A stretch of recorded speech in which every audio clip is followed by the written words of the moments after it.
চলো আজকে তোমাদের ছোট্ট একটা টিপস দেই। সেটা হলো এখন শীত আসছে যেহেতু আমাদের ঠোঁটে অনেক সময় দেখা যায় লিপস্টিক দিতে গেলে সেটা ড্রাই হয়ে যায়। ঠোঁটটা একদম ময়েশ্চারাইজিং থাকে না। দেখতে একদম বাজে দেখা যায়। হাসি দিলে ঠোঁটটা ফেটে যায়। তো সেজন্য আমি তোমাদের একটা শেয়ার করব। সেটা হলো প্রথমতেই আমরা আমাদের ঠোঁটে কি করব? আমাদের ঠোঁটে একটা ভালো একটা যেকোনো একটা ভ্যাসলিন নিবা। তোমরা যেরকম ভ্যাসলিন দাও সেরকম একটা ঠোঁট ময়েশ্চারাইজিং একটা ভ্যাসলিন ঠোঁটে এপ্লাই করবা।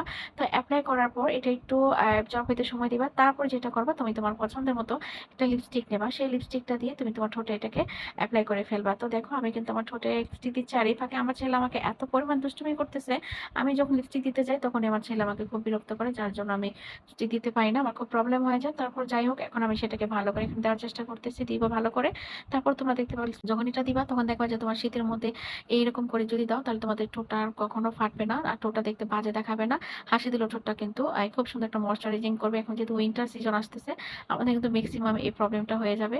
তো তোমরা যদি এই প্রবলেমটা যারা ফেস করো তারা কিন্তু এইভাবে ময়েশ্চারাইজ করতে পারো, করে তোমরা এভাবে লিপস্টিকটা এপ্লাই করতে পারো। দেখো আমি যখন ভ্যাসলিন দিয়ে আমি আমার ঠোঁটে এপ্লাই করেছি দেখতে কতটা ফরেজ মনে হচ্ছে, কত সুন্দর একটা স্মুথ একটা ঠোঁট হয়েছে। তো এইভাবে যদি তোমরা এপ্লাই করো তাহলে আশা করি এই শীতে তোমরা লিপস্টিক খুব সুন্দর করে দিতে পারো। তো আজকের মতো এখানে সবাই ভালো থাকবে। আল্লাহ হাফেজ।